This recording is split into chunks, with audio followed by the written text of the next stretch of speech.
Hi, thanks for joining us today, and welcome back to those of you who attended last Monday's session. That panel was focused on slavery and freedom, with great presentations and an incredible discussion. If you missed the recording, it's now online at riverhistories.org. And yes, we will be recording tonight's session on Indigenous resistance as well.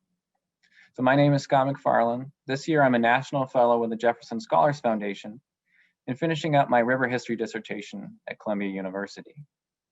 Last fall, I designed and taught my own river history seminar at Columbia called Rivers, Politics, and Power in the US. One of the things that I learned from my wonderful students is the extent to which river history can be an entry point for so many perspectives and themes in American history. And of course, it is also interdisciplinary, as is apparent from this conference speakers and you, our audience. I want to share with you what my students came up with for the ways they would have made a river history course interdisciplinary if they were teaching it. Each student came into class with different passions and perspectives. And these are the disciplines they said they would incorporate in their own version of river history if they were teaching it. So here's the list: industrial design, art history, religious studies, political science, urban studies, creative writing, engineering, and public policy. And I think this range is also supported by the fact that just last week, many of you in the audience asked similar questions about how you could apply river history to your own work. And I encourage you to continue to consider its possibilities today and the following weeks. River history was once very popular in the United States. In the middle of the 20th century, the Rivers of America series published millions of copies of their books that covered 122 different rivers, including the Mississippi and Kennebec rivers that we'll be learning about today.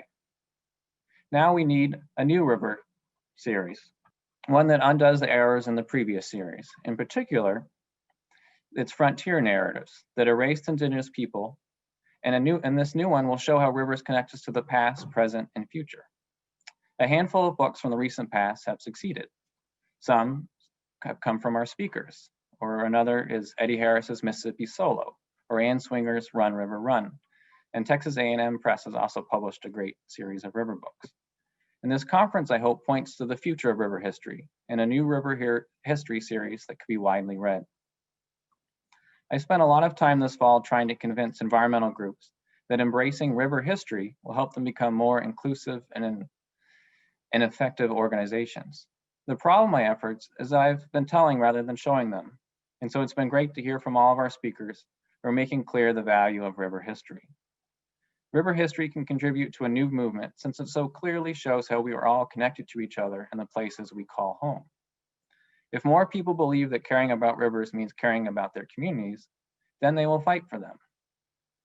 So I'm going to show you the rivers that we're going to see today first, just so you get a sense. And I think this one is the Mississippi River. Yep, there it is. And then here is the Kennebec River. Here. All right. So thank you to the Jefferson Scholars Foundation for sponsoring this conference. Special thanks to Brian Ballow, Ben Skipper, Joyce Carmen, and especially Linda Weinkoff and Kelly Krosick for supporting all the logistics of running this event. And thank you for attending today. We have another great turnout. So here are our speakers, and I'm going to introduce them in the order that they will present. Dustin Mack joined the History Museum staff as Chief Curator in July 2017. Prior to that, he earned a PhD in American History from the University of Oklahoma. Dustin considers himself an educator and storyteller. He has practiced those skills in elementary schools, with a History Channel, at national and international education companies, and while teaching at the collegiate level. By making historical figures and events relevant and entertaining, Dustin helps the History Museum educate a variety of audiences, whatever their interest level. As a scholar, Dustin demonstrates how Native belief systems, the environment, and colonial competition shaped Southeastern Native American history prior to 1830. Zachary Bennett is visiting assistant professor at Norwich University in Vermont and received his PhD in history from Rutgers University. Zachary's book project, Contested Currents, Rivers and the Remaking of New England, shifts the early history of the region away from landed narratives by documenting the untold story of how Native Americans, colonists, and industrialists fought to control river spaces. The project contends that these struggles to possess and shape rivers provide better insight on the tremendous social, political, and economic transformation New England experienced in the 17th and 18th centuries. His writing has appeared in the New England Quarterly, Register of the Kentucky Historical Society, and the early Americanist blog, The Junto. Ashley Elizabeth Smith is from Wabanaki Territory on the upper Kennebec River in Maine, but currently lives along the Quinnipiac, or the Long River, Connecticut in English, in the traditional homelands of the Nonotuck people. He is Assistant Professor of Native American Studies and Environmental Justice at Hampshire College. Smith's research interests include Indigenous decolonization and revitalization, especially in northern New England, Indigenous settler relations past, present, and future, and the politics of knowledge production in settler colonial societies. She is currently a fellow at the Center for Humanistic Inquiry at Amherst College, where she is working on her first book project entitled Remembering the Ridgewalk. The project focused on Indigenous and settler practice of place, history, and memory making in Naransuak, a Wabanaki village on the upper Kennebec River in Maine, that is the site of a brutal massacre of Wabanaki people in 1724. In this work, she considers how Wabanaki story, memory, and kinship to this place both resist settler colonial productions of history and memory that have narrated this place as the end of the Wabanaki in this area, and simultaneously enact new possibilities for the future. So welcome. I'm going to end my introduction with a reminder and repeat myself from last week, which is that a secondary goal of this conference is simply to learn about new places and experiences in a time when most of us are rather homebound. So here we go. Thanks, Scott, for the introduction and for inviting me to participate in the conference today. It's a real honor to be here and to present alongside of Ashley and Zach. Let's see if I can get my screen here.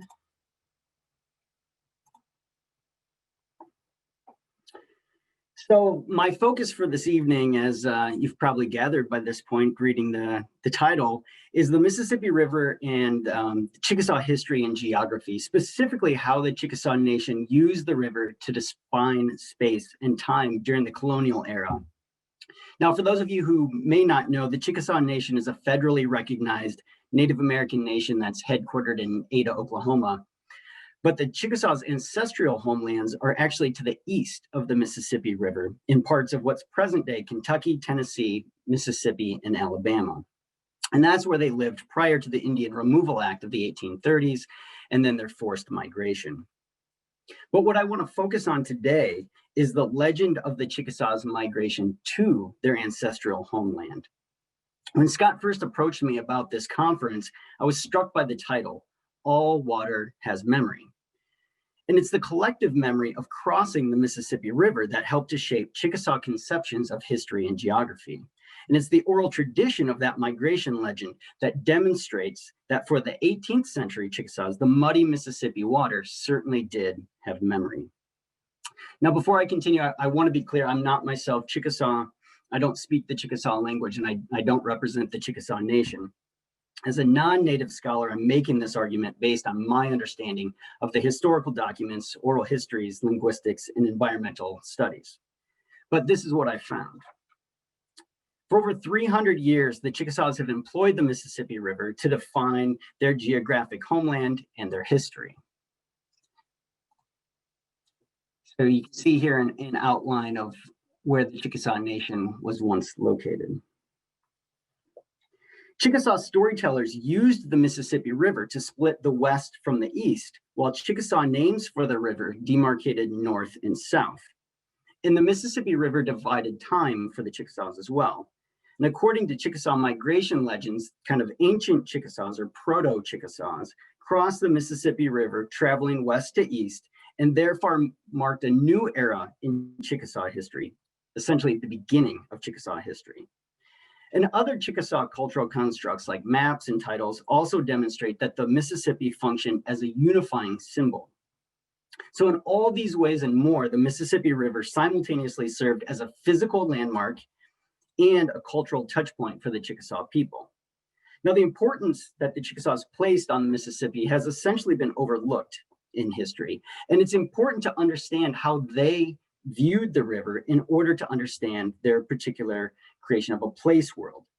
Now, many scholars have studied place worlds, and I'm just going to summarize briefly that a place world, the idea behind it is the merging of history and geography, which is very common for indigenous peoples. And landforms take on greater significance, even sacred components at times.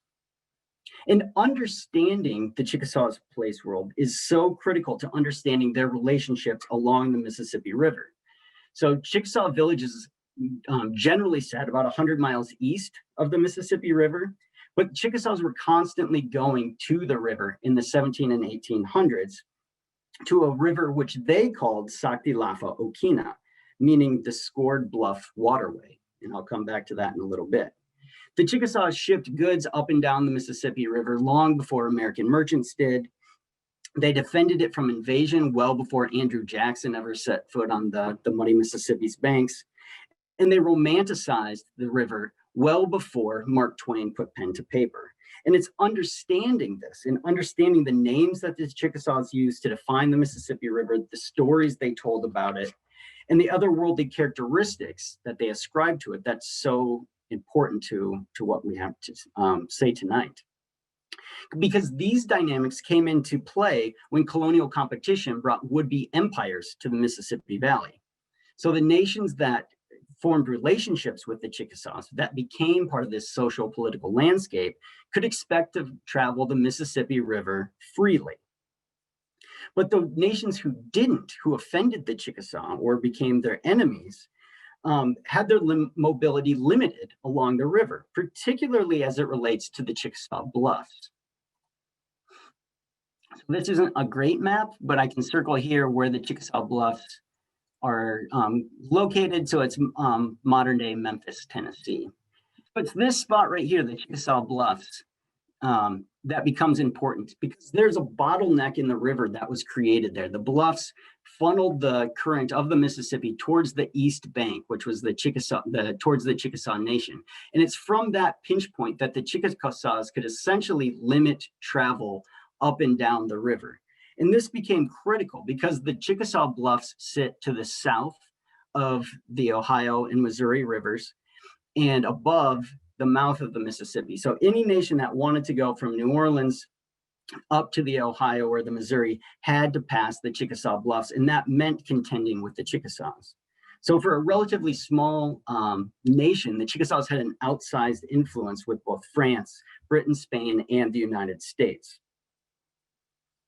So a careful reading then of the Chickasaw migration legend helps us understand how the Chickasaws conceived of the Mississippi River and how they defined geographic space and chronology as a people.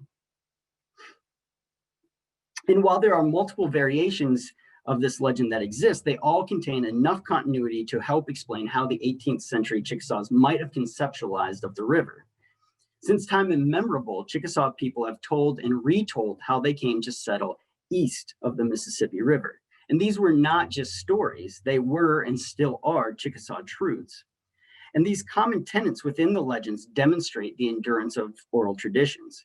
And by comparing these records, it reveals that there's a shared topographical reference point and spatial orientation. The specificity of place is actually a hallmark of indigenous traditions.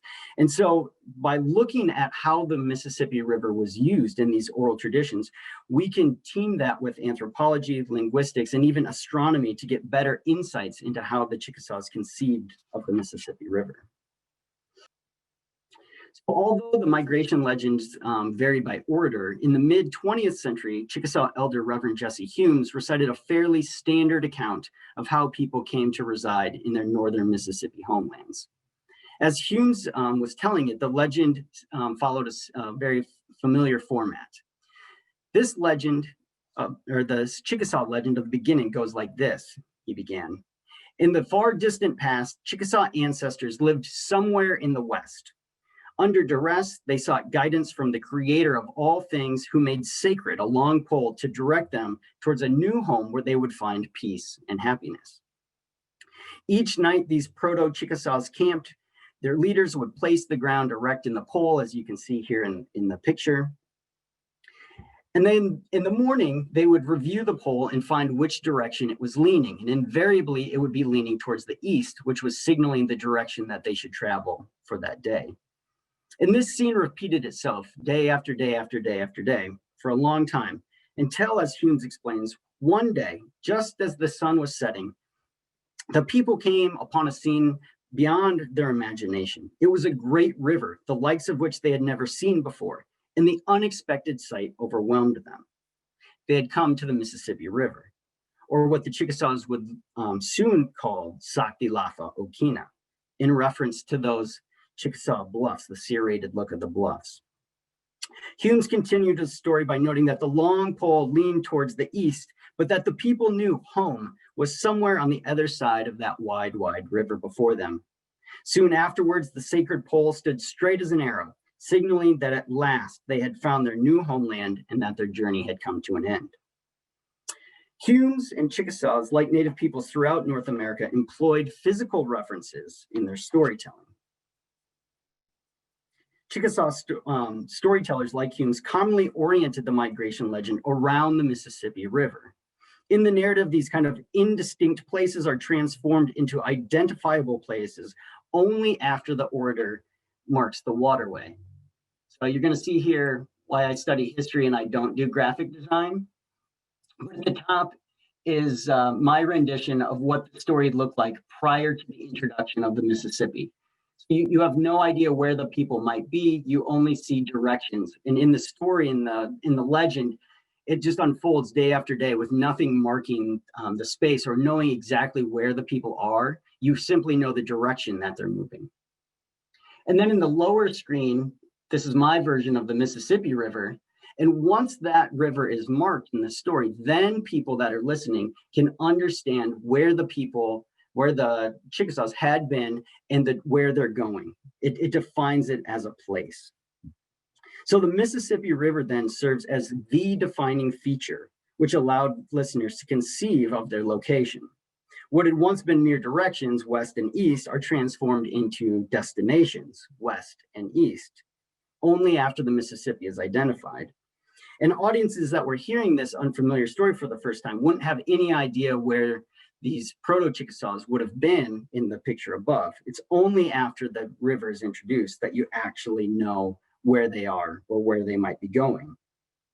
And although this story is absent a concrete day, month, or year, it's crossing the Mississippi River itself that helped to define time for the Chickasaws. So organizationally then, the Mississippi becomes an unforgettable date in Chickasaw history. Passing over the river symbolically denoted the end of one era and the beginning of another. And so for Chickasaws, this river landscape created both space and marked time. Oral tradition and geography were combined to reference bygone eras and demarcate kind of localized, more contemporary events. So the Mississippi acted then both as a map and as a historical text. And despite the fact that these oral traditions were recorded over several centuries, 9 of the 14 migration legends that are still available orient the Chickasaws movement via the Mississippi River. And this represents a great deal of continuity despite the length of time and the changing circumstances around their collection. As with most forms of storytelling, we'd expect that there's a certain degree of variation.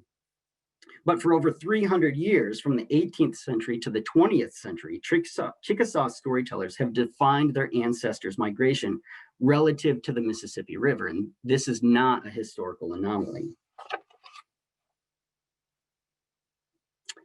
The muddy Mississippi water served to define time in Chickasaw history as well. So the river separated the Chickasaws from their ancient past and signaled the beginning of a new era. And according to the legend, having crossed the waterway, the migrants became distinct from other peoples. Chickasaws officially severed their bonds with other people that they had left behind. So as such, the Mississippi River defines the initiation of Chickasaw history, just as it demarcated their outer limits of Chickasaw country. This conflation of time and space was and continues to be common in American Indian traditions. And this holds true for the Chickasaw Nation today. So the director of research and cultural interpretation for the Chickasaw Nation, LaDonna Brown, explains that during this migration story, when their forebears reached the east, they came upon the Mississippi, and quote, once they got to the other side of the river, that's when major things began to happen. So in multiple versions of this legend, the Choctaw and the Chickasaw people traveled together. And according to Brown, the brothers Choctaw and Chickasaw quarreled over whether or not the sacred pole stood straight, and they decided to separate. When the Chickasaw people left the group, we can think of this as the beginning of Chickasaw history, culture, language, because we believe that was the beginning of the Chickasaw people. Now, this is not a presentist interpretation. Chickasaw migration legends recorded over 300 years employ the Mississippi River to define space and time. And our understanding of this relationship is critical to learning more about 18th century and early 19th century Chickasaw worldviews.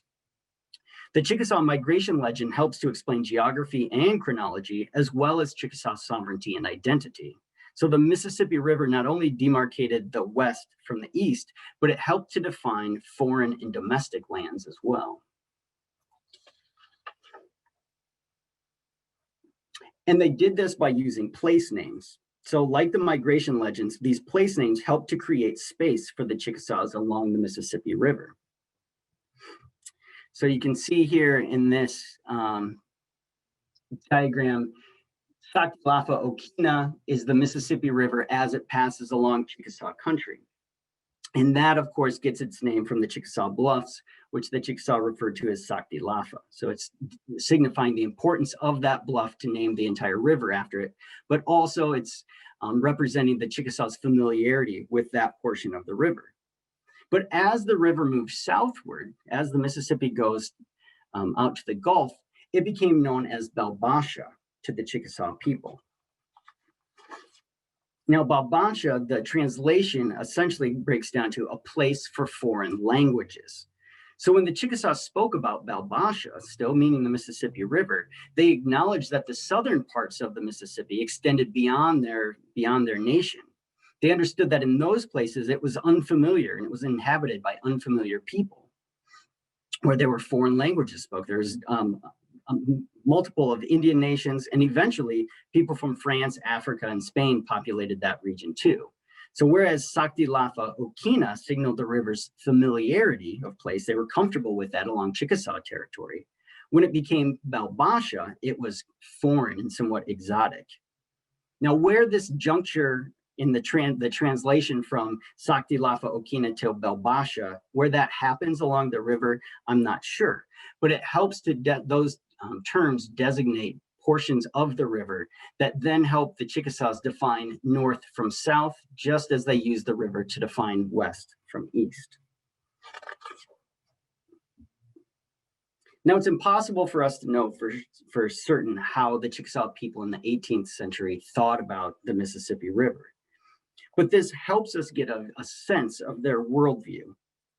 For Chickasaws, the Mississippi River split terrain and time in ways that defined peoples and places.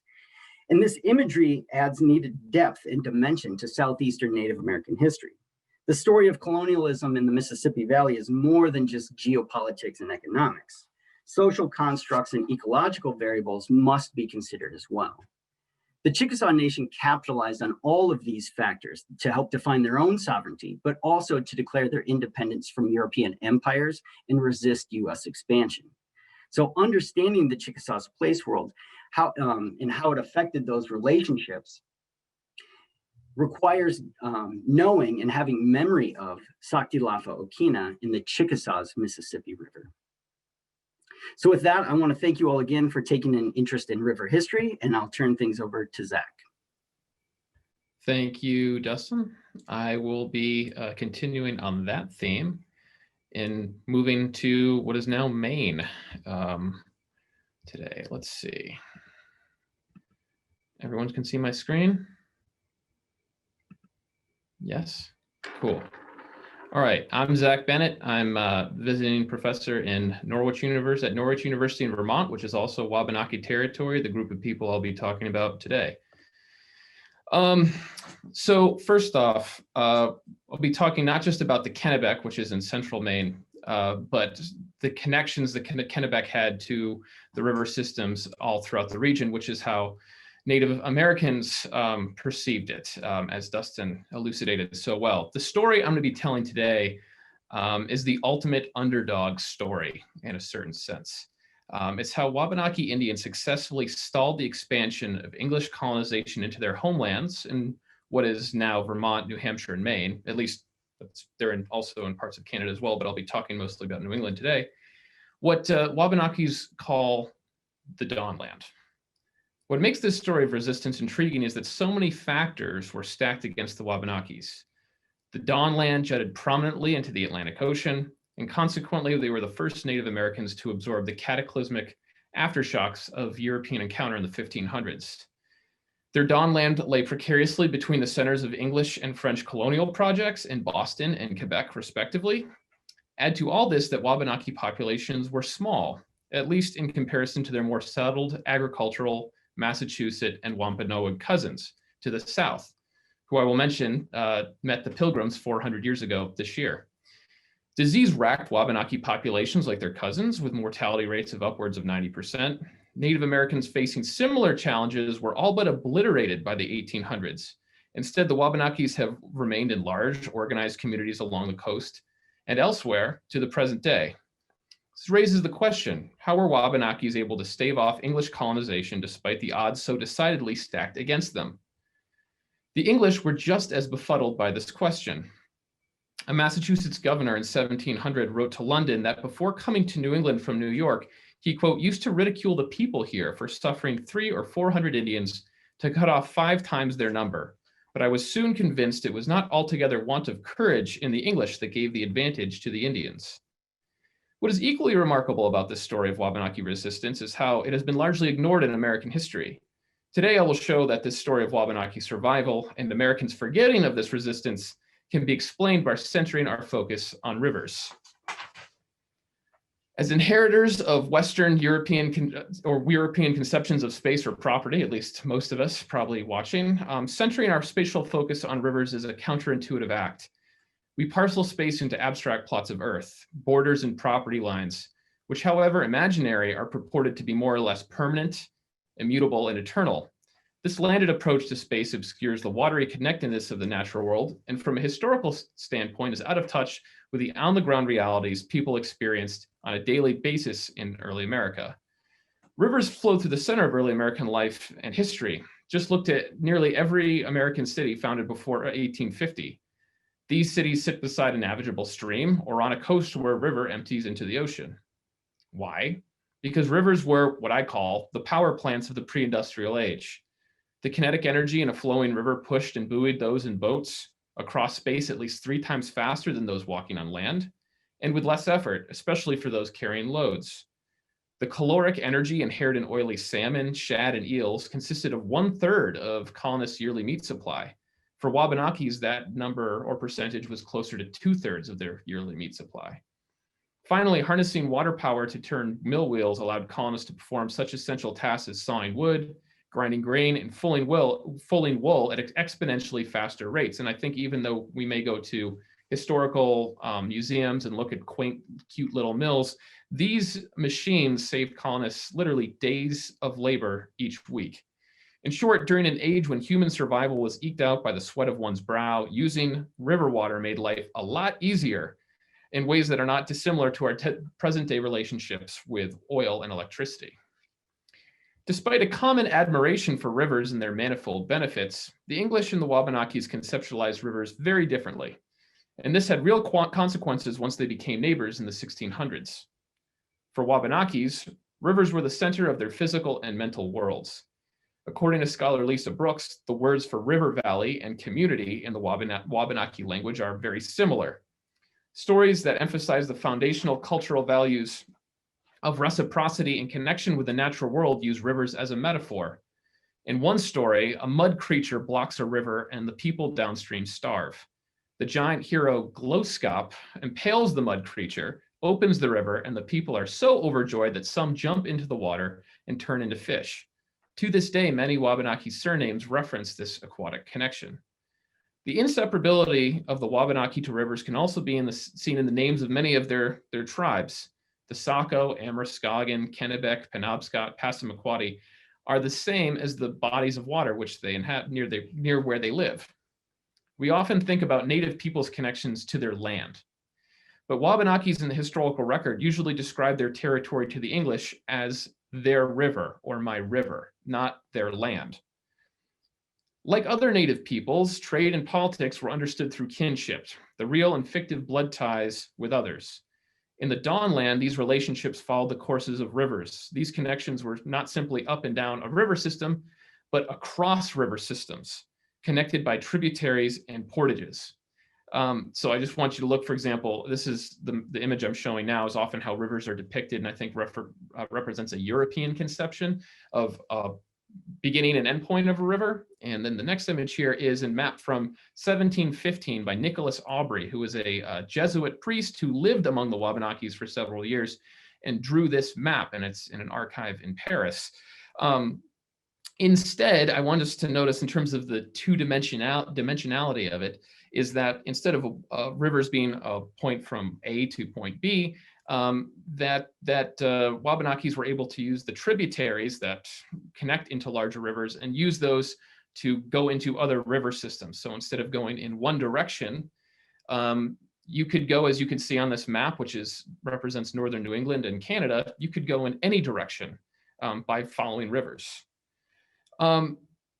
Wabanakis very crucial to this was their Wabanaki use of birch bark canoes, the ultralight space-age technology of its time, to suture rivers together into a patchwork that extended from the Dawnland to the Great Lakes and beyond, to the Chickasaws and Dustin's topic.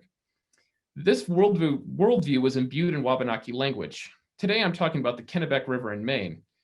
Today, this refers to a 170-mile single line from Moosehead Lake to the Atlantic.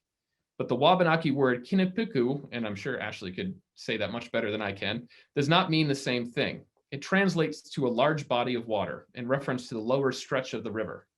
What is today known as the Kennebec River has multiple names in the Wabanaki language, whose meanings translate into a type of oral gazetteer, helping people travel in whichever direction a paddler desired to go. Europeans, obviously, saw things differently. This perspective is largely the one we have unconsciously inherited, and I described a little bit earlier, and it can be summarized by the famous Pilgrim Father Edward Winslow. In one of the earliest chronicles of the famous Pilgrim story, where the first Thanksgiving is recounted, one of the first descriptions he gives of the Taunton River, which is in Massachusetts, is that the river could, quote, bear a boat of 8 or 10 tons. This shows how colonists sought large navigable rivers that cut deep into the continent, because such waterways could carry commodities to the Atlantic and to waiting markets from Africa and Asia. Instead of seeing waterways as an interconnected web, Europeans saw them as singular lines that drain to the coast, or one-dimensionally. Unfortunately for Winslow and the Pilgrims, New England's rivers, although numerous, as you can see in this Aubrey image, are very steep and full of rapids and falls. Since English rivercraft weighed hundreds, if not thousands of pounds, their access and knowledge of New England's river systems was limited to their lower reaches. The first 150 years of Anglo-Wabanaki contact was quite peaceful, as the group's interests largely converged with the fur trade, and English settlements were quite small. This dramatically changed in 1675. What followed was one of the bloodiest conflicts in American history, King Philip's War. Despite some early Native victories in southern New England, the Native American coalition under Metacom was vanquished by the English, marking the end of Indian independence there. This story has been told many times, but the opposite occurred in the Dawnland to the north, and until very recently, historians have not spent much time on this front of the war. Wabanakis prevailed by using their knowledge of river systems to amass beyond the view of the English settlements hugging the coast. Using their birch bark canoes, they could then snowball at vulnerable colonial settlements, then seemingly melt into the wilderness when the English tried to chase them. Instead of dematerializing into thin air like supernatural spirits, which is often how the English observed this, and sadly, the only contemporary accounts we have of this time are from the English perspective, Wabanakis paddled upstream and dispersed into a labyrinth of tributaries. The English could neither pursue them in their heavy boats nor track them because of their general ignorance of the region's interior. Whereas Metacom and his native confederacy in what is now southern New England suffered death or enslavement, Wabanakis forced the English to sign a humiliating treaty where colonists agreed to pay rent to the Wabanakis in order to move back into the Dawnland. I don't think it's a coincidence also that this treaty in 1678 has not survived. It's disappeared. So it shows the kind of control that colonial voices have on the narrative. 10 years later in 1688, war broke out again over many of the same issues, but this time the French were involved. 5 such conflicts would rage in the Dawnland in the next 80 years. I will leave the specifics of this to Professor Smith, whose presentation follows mine, and she has done great work on perhaps the most pivotal event in those wars. It will suffice to say that the Wabanakis are not defeated. Remarkably, the governor of Massachusetts, Francis Bernard, reported in 1764, a full 5 years after the fall of Quebec and the expulsion of France from North America, that Wabanakis were capable of depopulating 100 miles of English settlements on the coast. And if such an event came to pass, many English colonists believed that Wabanakis would overrun what is current-day Maine in 24 hours. Why was the British Empire, and by the 1760s the most powerful empire in the world, unable to overwhelm the Wabanakis with manpower and supplies? In keeping with the theme of this series, and may not be a huge surprise, the answer is Wabanaki mastery of rivers. Puritan minister Cotton Mather, famous for, you might have heard of Cotton Mather's name before. He wrote a lot of those great early Puritan books, and he's famous for his participation in the Salem witch trials, proclaimed the Wabanakis as, quote, an ever-approaching and unapproachable adversary. After repeated defeats, the English understood that the key to defeating such an enemy was matching their speed on birch bark canoes. Curiously, and I'm finishing up an article on this topic right now, the English never adopt birch bark canoes, but they tried pretty much everything else to match Wabanaki mobility. New England soldiers were among the first Europeans to adopt the use of another Wabanaki technology, snowshoes, in the early 1700s. The English hired Native American mercenaries from Cape Cod to pilot specially designed whaleboats to match the birch bark canoe, but that was largely unsuccessful. At great expense, they erected forts away from their settlements and athwart river crossings and fishing spots. The English sent patrols to march to important foraging sites and planting grounds on rivers. Although the English were able to gradually assert themselves in the Dawnland, it was a very slow expansion at great expense and took decades of struggle. And colonists were terrified to move into the region. European landowners had to basically trick German people from Europe to move into the area because they had no idea about the region's very bloody context. And even then, after decades of struggle and so much money expended in this region, as Governor Bernard attested, the Wabanakis remained a formidable opponent because of their two-dimensional knowledge of rivers and their superior technology, which kept them perpetually out of reach. As I said before, the Wabanakis are were an oral culture, and we usually only hear their voices from this period through documents written by Europeans, which are obviously problematic and incomplete. But another way to see the Wabanaki voice is, or their two-dimensional view of rivers, is their uncredited impact on English maps. As I've said before, the English generally clung to the lower river stems in the Dawnland. Throughout this period, diplomats insisted on taking indigenous guides to help them navigate the innumerable waterways, lakes, and portages. As the Aubrey map shows, Wabanakis routinely traveled between the Gulf of Maine and Quebec City. By following the Kennebec and Chaudière rivers, when the English traveled this and other river routes connecting New England to the St. Lawrence Valley, it was only as prisoners or captives of the Wabanakis.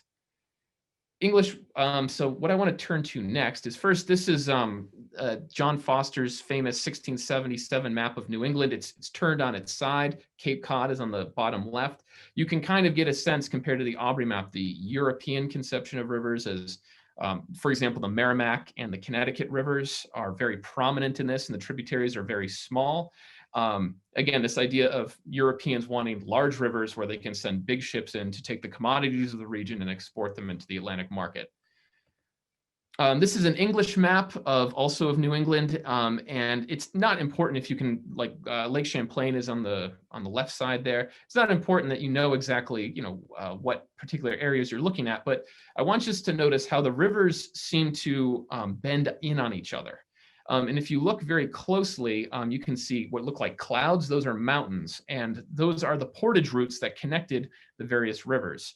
The point I want to make is that if we actually looked at a map from space or an image from space, these rivers are actually much farther apart from each other than what it appears on this map. But based on the experience that usually English captives had, it didn't seem that bad. It seemed that the rivers basically flowed into each other. And that is a testament to not only how Wabanakis perceive space, but how they were able to very ably move across space in this period of time. And the most famous example, one of my favorite example, is this Langdon map, Langdon and Blanchard map from 1761 of New Hampshire. And as you can see, the areas of like near Massachusetts and New Hampshire, the rivers, and there's a lot of detail because the Europeans have spent a lot of time in that area. If you get farther north to Canada, the map becomes very, very blank. But you also notice, though, that the rivers in this area between Quebec and New Hampshire and Maine, the rivers again flow into each other. Again, this is not an accurate map, but what's really cool is that Langdon and Blanchard cite their sources in this. As you can see on the left side here, I've focused on where I circled in the red. It says, "This way, Lieutenant Starks was led captive by the Indians from Connecticut River, Canada in 1752. This river and lakes are drawn agreeable to his account." And you can see that it goes in from one river through a couple of lakes, seamlessly into another river that flows straight into Quebec.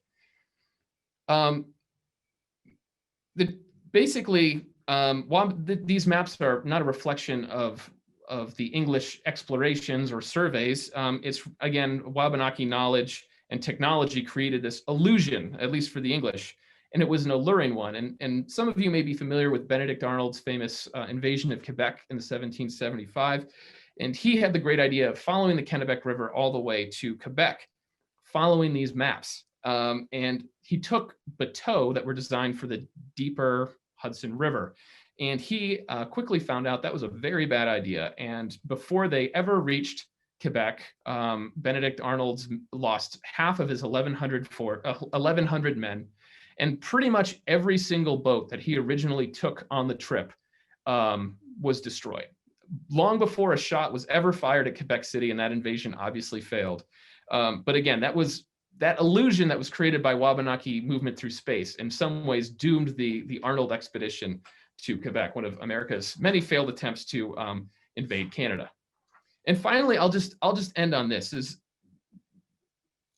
This remarkable story about rivers and indigenous resistance hasn't been told much in the history of early America. The answer is partly because we perceive space just like the English colonists do. Our laws and histories privilege land and narratives of privilege land and narratives of Indian conflicts are usually framed by treaties and sales of land.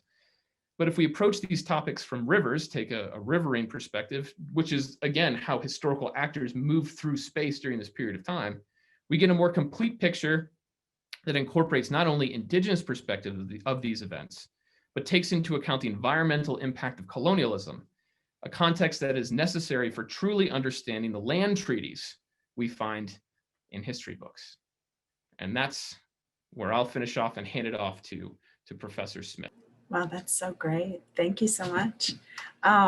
You set me up like perfectly. I'm stoked now. How's that? Do we have the right screen? Awesome. Thank you so much. And thank you to everyone who is here with us today, this evening. I am going to sort of pick up where Zach left off and think a little bit about this very question of, what does it mean to take a riverine perspective? And so let's try to do just that. In the early afternoon of a warm August day in 2013, a group of Wabanaki people and invited guests greeted paddlers as they guided a canoe up the Kennebec River to the bank of the ancestral village of Nononsuwonk, known as Norridgewock in English. Nononsalonk is a critically important Wabanaki place on the upper Kennebec River, made famous in New England history by a brutal British attack on the village in 1724. For more than 2 decades now, descendants of the survivors of the attack have traveled from all parts of their homelands to gather with relatives and friends at the site of the village in a formal remembrance of those who were killed. But people have been gathering at the site of Nononsalonk for generations. 2013 was the first year that we arrived at the site by canoe, thus embodying the movement of the ancestors' mode of travel. As well as this particular site, the folks who decided that they wanted to paddle, to start paddling to the village, decided for the first time to leave from near the village site of Taconic, which is present-day Waterville, Maine, at the falls. And this was actually the route that the English had taken on their attack on the village, north, upriver, paddling upriver. We had lots of jokes about taking our first paddling upriver. But we, the men who wanted to do this decided that this would be really important to retrace this path that the British had used on their way to attack the village, and as in a way of reclaiming the stretch of the river from that history. I want to just say really quickly that I was in the canoe. I was invited to be in the canoe in part because I was doing this project, also because the site of Norridgewock, my hometown is now inside the site of Norridgewock, the territory of Norridgewock. I do have Wabanaki ancestors, but I'm not a citizen of any present-day Wabanaki tribe. My family is mixed Wabanaki and settler, and some of my ancestors are actually some of those German settlers who were tricked into moving to Maine, but you know, it worked out for us anyway.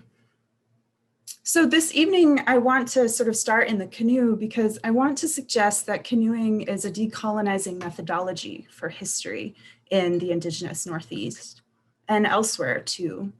Now, I come to this position after working among networks of relations in Indigenous New England as part of this project on Nononsalonk. And one of the things over the several years that I've noticed is the ways in which rivers are a focal point for all different manners of community action, from workshops to memorials, honor events for veterans, healing work, forms of protests, actions of tribal sovereignty and activist solidarity.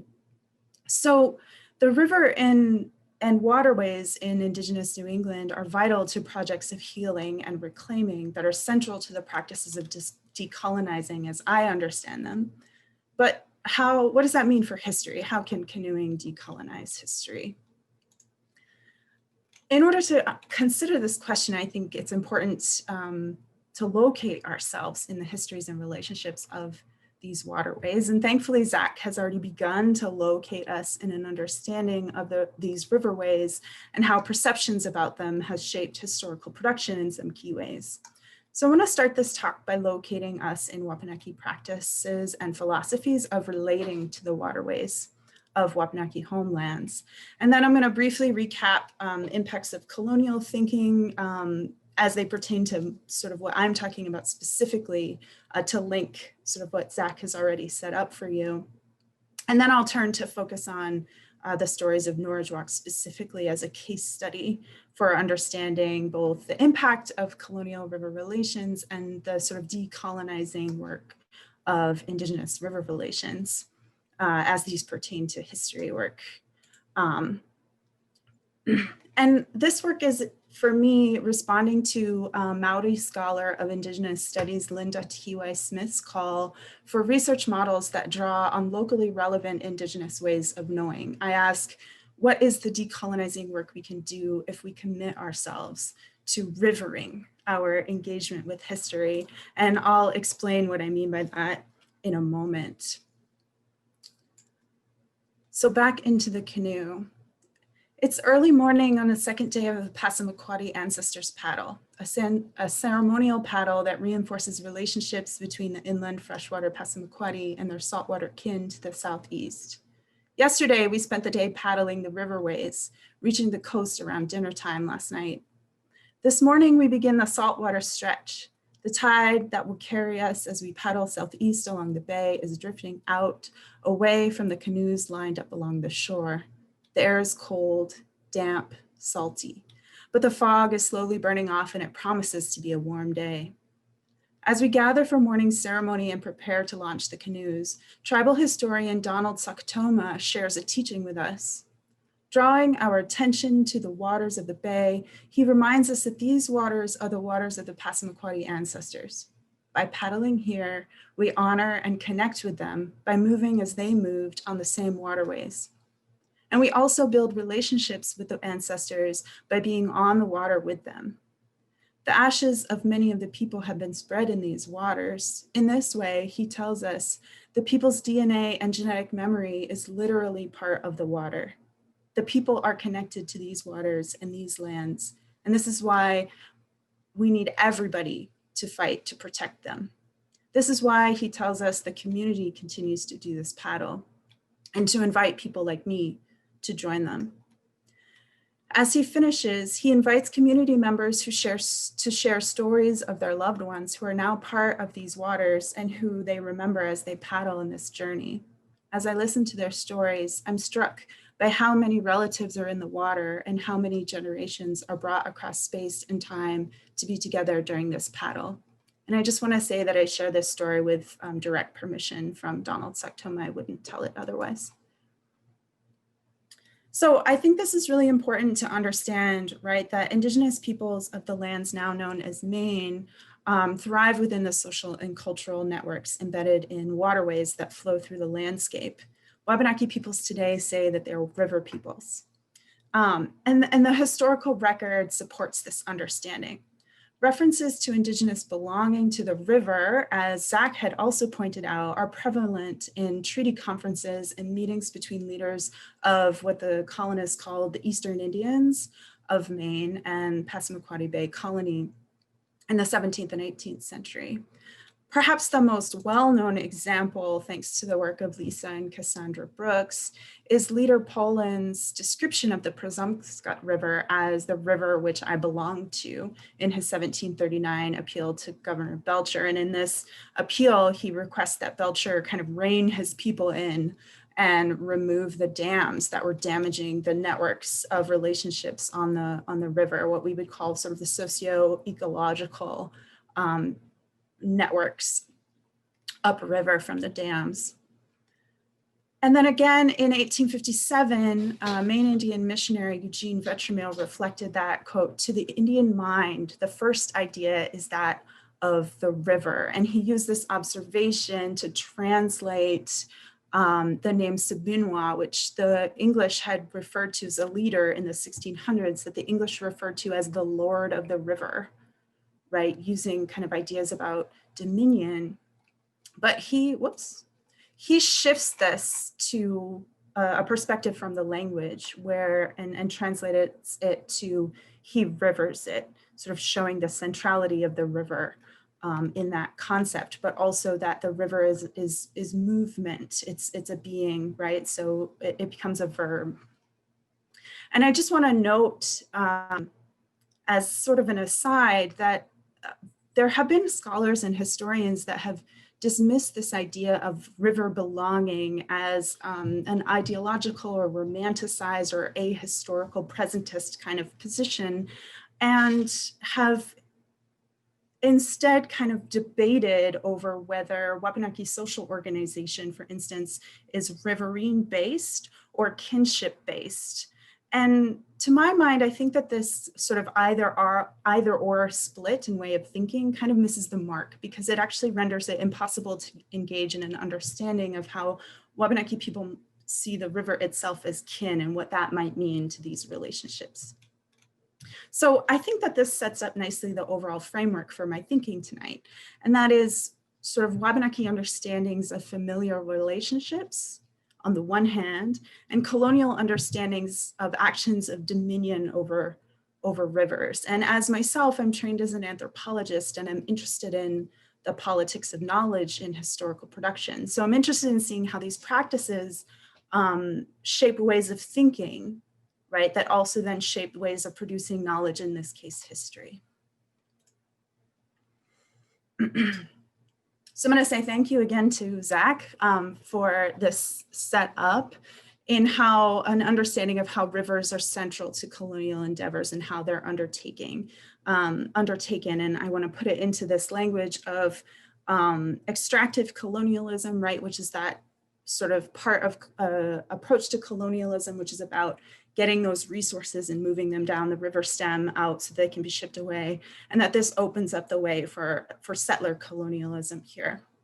And that's important because to understand, right, because the work of settler colonialism isn't just about actions, but also about ways of thinking and ways of telling stories. After all, as Trujillo has written, history is mostly about power. So to demonstrate, I'm going to turn to Norwalk. And this is just to locate you on the left as to where the village of Nononsuwak, currently in the present day town of Madison, Maine, which is my hometown. And I just want to show you here, it sits at the confluence of the Sandy River, where the Sandy River comes into the Kennebec. And if you see in that sort of little bubble of where the land juts out, it's called the Old Point, you can see cornfields there today. So there are still cornfields in some of the places where there were traditionally cornfields. This is land that it is giving. And that's really important because Nononsuwak is a very important planting place that has been important to Wabanaki peoples for thousands of years. And one of the things I just want to very briefly point to is some of the creation stories that get us to understand what this relationship to land and water looks like. And one of these stories is the Corn Mother story. And I'm not a storyteller, and this isn't my tradition, so I don't want to tell the whole story, but I just want to sort of point to that in this story, it's a creation story where the Wabanaki people are born of the first mother and first father who come from the plant world. First mother is of the plant world, and first father is of the water, he was made from the foam on the water. And this shows the way that Wabanaki people are literally related to the land and the water, but also first mother gives herself to become the corn that will feed her children in the future. And so you have this ongoing relationship, very similar to Donald Saktoma's story about that ongoing relationship with the ancestors who were in the water, also as related to the land. And then as part of this, remembering and re-embodying those relationships with the past is a really important part of Wabanaki way of relating to land and history. So I'm not going to tell you this whole history because I think we sort of already have an understanding of what happens at Norwalk, but I'm going to zoom in on a couple of really important moments for you. And if you want to learn more about this, I'm happy to talk more later, or you can reach out to me. But as Zach mentioned, you have this really important route here. The Kennebec River is this really sort of central route between Massachusetts Bay and New France. And Nononsuwak is quite far up river. The English for quite some time aren't really sure where it is. Like it's a whole thing. But Nononsuwak becomes the leadership of Norwalk become really important political leaders in this time period, and the treaty at the end of King Philip's War, Norwalk leaders helped to serve as kind of diplomats for making those treaties work. And into the future, we have these series of moments where Wabanaki leaders from Norridgewock and Penobscot are really working very hard to try and bring the English into networks of relations that make sense to them, but also very firmly putting their foot down about what they're not willing to give on. You might look at treaties and say, oh, these are called submissions. But when you actually look at the conference minutes of these conversations with these really powerful leaders, nobody's willing to submit to the English in this time period.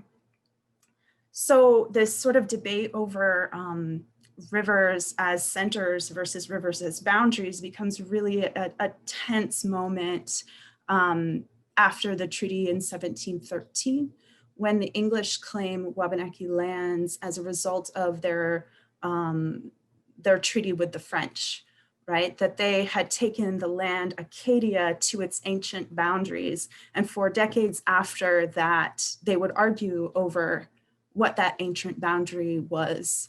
And the English wanted to claim the Kennebec as that ancient boundary. And the Wabanaki sort of response to that is, well, we don't know. I mean, you can claim that the French gave it to you, but we don't know how he could do that when it didn't belong to him. This is our land. So you have this sort of happening through the 17 teens into what leads to a declaration of war in 1722. And the main target for this war is Norridgewock and the Jesuit missionary Father Rall, but that's a whole nother story. In 1724, the English forces under Hammond and Moulton attack the village and kill many. They burn the village to the ground. And there are lots of stories about what happened on this day. I want to sort of focus very briefly first on the Wabanaki stories, because these are the stories that are the least known. And Wabanaki stories about what happened in the attack on Norridgewock mark it as an extremely violent moment in their history. But no matter how violent it was, every story includes at least one person who survives. And in many stories, there are many people who survive, and they travel to other places within their networks of relation following those waterways and carry those memories of survival of their people and of the place with them, and continue the communities where they end up continue to hold those stories.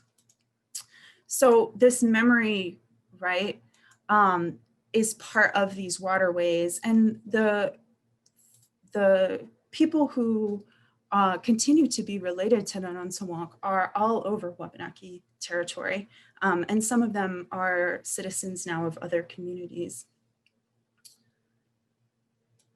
In contrast to that, a lot of the way that the history of Norridgewock has been told in the English, in the American, versions is as an end moment, right? That's the end of the Norridgewocks. And this fits the erase to replace narrative structure that historian of New England historiography, Jean O'Brien, has shown us as part of what she calls firsting and lasting, right? Writing Indians out of existence in New England. And I just want to note quickly here that despite these stories being told in the 19th century, they don't actually even line up with English documentary evidence, right? Norridgewocks continue to sign treaties into the 1760s. There's this big investigation when a leader is murdered by settlers on the Kennebec River in 1765. Benedict Arnold interacts with Norridgewock people. He doesn't call them Norridgewock people. He actually states that the Norridgewocks are extinct except for 2 or 3, but then he interacts with them further north of Norridgewock, and you're like, okay. But I think this is really important to look at. How does this happen, right? How does it happen that this claim that this is the end of the Norridgewocks when that's not even true? And I think that this comes back to this long history of colonial action and thought. This work of separating rivers into separate entities that can then be bounded and controlled as such, right, aligns with this attempt to simultaneously, conceptually and physically contain Indigenous peoples into similar boundaries of territory and polities that are separate and separable, right? This way of thinking facilitates acquisition of land deeds, but isn't able to account for Wabanaki continuity, in fact, is opposed to it. Right? And this is a type of scholarship or a way of thinking or approach that dismisses actual historical social realities, Wabanaki lifeways, of the way that people are related as kin across river networks, but also have a sense of territory. It's a both and, right? Rather than an either or. So here's Norwalk. And as I have worked on this process and heard some of these stories of the ones that I have been told or have learned of, here's where they are, right? So to me, this is really striking. It's like, rather than this being the end of the Norwalk, right? The Norwalk is everywhere in Wabanaki territory. And I think that that's really powerful. And this is part of what brought me into the canoe, is that I was regularly invited to paddle with people while I was doing my field work. And one of the things that struck me is how often people I met told me, oh yeah, Norwalk, we come from there. I come from there, my relative knows this story. And if they didn't come from there, they either knew the story of the attack on Norwalk or they had connections to similar stories, and that would create new relationships. And I think that this is what becomes really important, is this sharing of stories and being in the canoe and being on the ground with people, right? Is that this is part of how history is engaged with and created on the ground. As Abenaki historian Lisa Brooks has pointed out, Wujsamogan, or history, conveyed in Abenaki language, is the activity of telling that is rooted in the networks of relationships to which we belong. Right? And now people have been coming and gathering and telling those stories and bringing that back. And as part of that, as I started, right, the story of actually being in the canoe. And I don't know if any of you have ever paddled a multi-person canoe, but there is something really powerful about that movement together as everyone paddles in unison. That there's this sort of coming together work that is in the body. There's a sound of motion as paddles kind of rift out and drip into the water that sort of really brings people together, and that gathering is very powerful. So I want to end with a return to my main question, right? How can rivering it open up a space for us to do the kinds of decolonial work which so many Indigenous communities and Indigenous studies scholars are committed? In Indigenous understandings, not only do the rivers connect people physically across distances and in the land, but importantly, riverways themselves are also understood to be part of networks of relationships. Thus, to do history, we also need to understand the relationships people have and make with the rivers. Rivers are networks, and so are the Indigenous communities that are connected to them. When we river our history or center the river in meaningful ways that are active, we strip away the constricting categories that have restricted communities to European concept of river over here, tribe over there, that have been used historically to contain, to control, and instead are able to see fluidity of movement without undermining the reality of land and waterway-based political power. And I think that's really important. And this pushes against that kind of either or mentality. It also helps us to understand networks of relations that move across supposed boundaries. To draw on Trujillo here, history is not just the past, it's someone's past. History is embedded in relationships and belonging. So I would like to suggest then, if you belong to the river, then the river's history is also your history. If then colonialism has acted upon peoples and rivers in similar ways, attempting to contain and control them by building literal dams in the rivers and conceptual dams on Indigenous peoples' fluidity of community relations, then I suggest we can understand acts of refusal and resistance to both literal and conceptual dams as acts that can serve as methods for decolonizing history. So it's no coincidence then, right, that Indigenous communities are fighting to remove dams from main rivers. And these also become acts of remembrance. So I take this, for me, as a powerful call to scholars, historians, activists to put the rivers first and approach our work from a place of gathering as we work on decolonizing our understanding of history of Northern New England and elsewhere. Thank you so much. Thank you, Ichi. That was a great series, and that they were also connected. So we're going to take just a few minutes for everyone to sort of respond to each other. And one of the questions I was going to ask was how we can use river history sort of in the present for environmental justice, for the environmental movement. But I think that's been answered to a large extent. So if you want to just take a couple minutes to discuss and respond, and then there is, I do want to make sure we have time for questions. So those of you in the audience, you can use the question and answer function to ask questions, and we'll begin that just momentarily. Okay. I think it's interesting the connections that all these waterways have, and the connections that the waterways help to create. So as you both were talking about, it didn't create divisions. It create opportunities for people to come together and to network, both as families or as allies. But these were also sites oftentimes of conflict. And so understanding both of those aspects, I think, is important to not only history, but kind of moving forward and talking about native sovereignty and where it goes from here, and water rights as it pertains to global warming. I think this is going to become an issue once again. And these issues are not dead at all, or not just history. I mean, rivers are still very important. Like the Mississippi, there's an amazing statistic what percentage of commerce still goes up and down that waterway.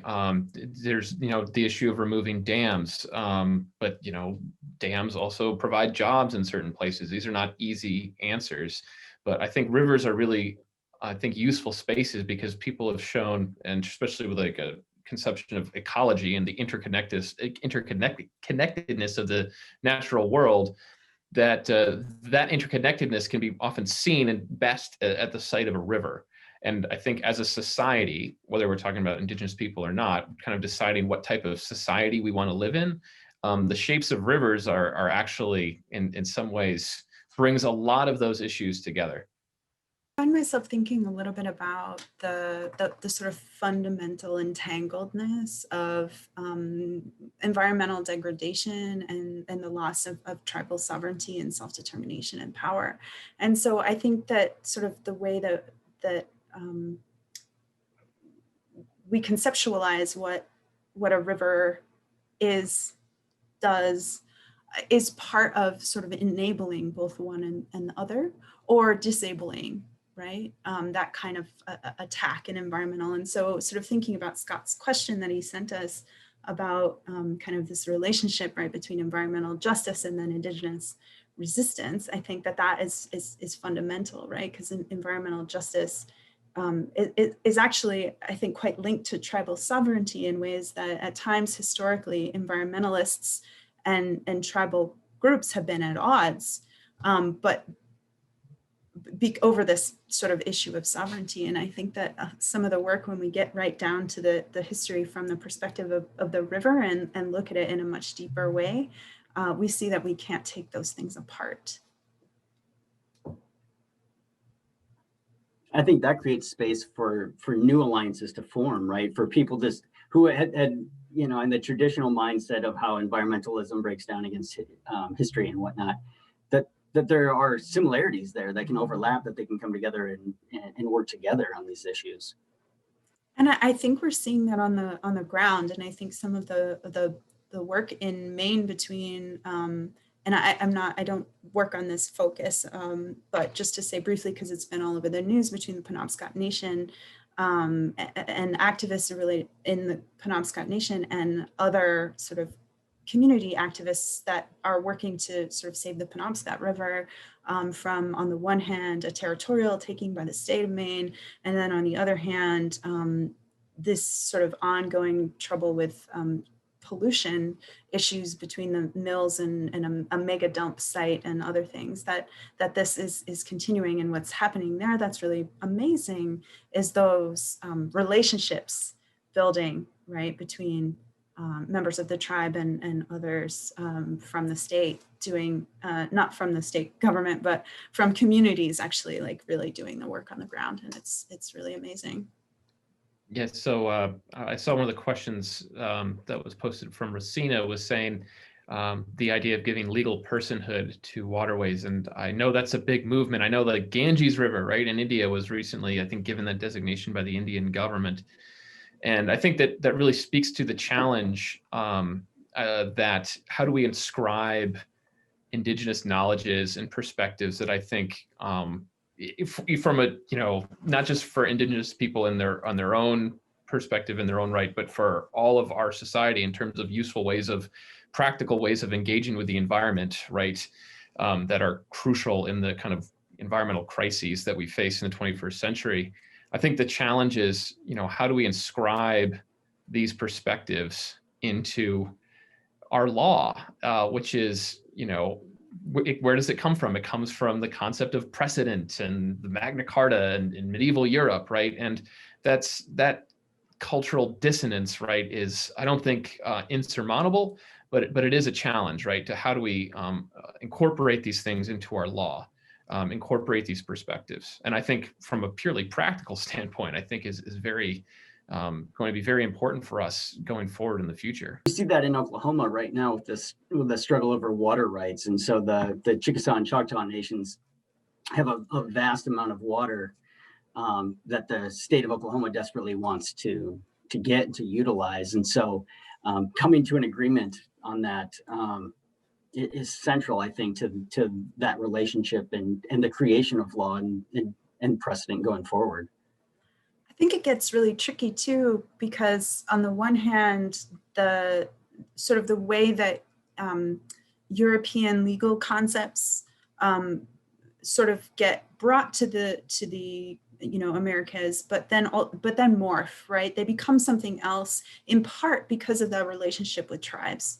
So the way that American law functions, right, is fundamentally entangled with these histories of relationship with tribes in a way that historically, right, was about legally justifying the taking of land. And so what does that then mean to try and take sort of concepts from Indigenous ways of thinking and relating? Do we incorporate that into a legal system that was historically designed to dispossess tribes? What does that mean? How do we, like, you know, how do we make adjustments or changes in a way that doesn't simply reinscribe those problems, but can also bring about different change? And I think some of it has to do with perception and the way that we think and relate, as, you know, I think I was trying to express. But it becomes really complex and sort of understanding, like, how do we do that in a good way?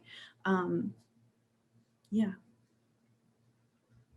Thank you. So I want to read out some of these other questions, and we have a lot of questions where people are trying to figure out how to apply this history from today and also from last week to their work out sort of in the field, as it were. And so one of the questions is, my question is, how can this interconnected perspective of water be embedded into policies?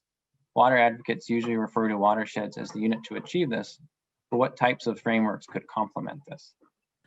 I also don't have a ready answer for that, but I think that the sort of concept of the watershed can be really, really helpful and important. And what does it mean then to think about the watershed in the way that it also relates to other watersheds? And then what does it mean to think about the kinds of deep relate? It relates back to this question about law too. How do we engage with, I don't know that I like incorporate, but engage with other ways of knowing and relating as we develop policy? I mean, is something that I'm thinking a lot about, and that my students are too. And I think that we need to keep thinking about it and ask those questions. I also think that Indigenous activists who are engaged in a lot of this water work would have a much better answer than I'm able to provide, given my sort of focus. And so reaching out to folks, you know, who are doing that work or reading what they're publishing would probably be a great place to start. I think looking at these connections is really important, and I think it is really generative in multiple ways, and think in terms of us thinking about our environment and conceiving solutions to problems we face. But one of the ways I'm thinking about this, Ashley and I talked about the connections between the Kennebec and the Chaudière River. And there is this very interesting connection right now in northern New England about water power in Quebec being sent to Maine. And I think this is another, I saw one of the other questions was about river restoration. And I think that is a very complicated thing for, especially, it really depends who you ask. If you ask, I think, Indigenous people, there's a certain meaning and power there. But for other people, for other, people who are descendants of European immigrants or other groups, there's different reasons for restoring rivers. I think it's almost like creating a new type of park. And because we, as a culture, we now value the environment, and waters, instead of being like places of work, are now places of recreation, right? And I think it's interesting how I think in New England, we tend to like look at watersheds about, we've restored this watershed. Well, where do we get our energy that we formerly got from a river? We get it from fossil fuels. In the case of northern New England, well, we've opened and torn down the dams here, but we've dammed the rivers in Quebec and dispossessed the Indigenous people in northern Quebec and kind of exported the violence of that extraction of energy to another place. And I think by thinking about how waterways are, going beyond this idea of like enclosed watersheds, we can see the interconnectedness, not only of these issues, but it's a way of conceiving our planet as a larger system, right? Which I think is good. I'll ask one more question. This one is, how do we synthesize colonial scientific ideas of rivers as inanimate material with Indigenous ideas of water as kin? How do people like me, a French English person, without these traditions of water as kin, develop contemporary scientific or cultural ideas of water as kin without it being appropriative? I love this question. And I think sort of the first thing that comes to my mind is Robin Wall Kimmerer's work on sort of relationship between, in particular, braiding sweetgrass, which is about she's Potawatomi, being Potawatomi and being a scientist.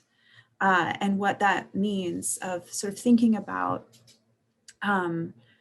we often see science, big, scary science, as antithetical to Indigenous ways of knowing. And, but she really points out in a kind of a compelling way that it doesn't really have to be that way, because sort of scientific practice, right, is about tools for learning and getting to understand our relationship with our environment. And Wabanaki ways of, in her case, Anishinaabe, Potawatomi ways of knowing, right, and learning, that they can actually in some ways work together. The trick is sort of that isolating and taking it apart in order to understand it, right, which doesn't work as well in a sort of a holistic way of thinking or way of understanding and knowing. But I think scientific inquiry is actually, and I think environmental scientists know this quite well, better than I do, is actually quite capable of doing that. And so thinking a little bit about how do we, rather than trying to think about it as, oh, I'm not Indigenous, how do I do that? Or I'm a settler, how do I do that? But rather, what is a colonialist way of thinking, and how has that shaped what I do, even though that's not my approach, that's not my value system, that's not right. So how do I start to tease those apart so that my actions are being less and less sort of brought through this frame of reference that it actually has its feet in sort of colonial dispossession.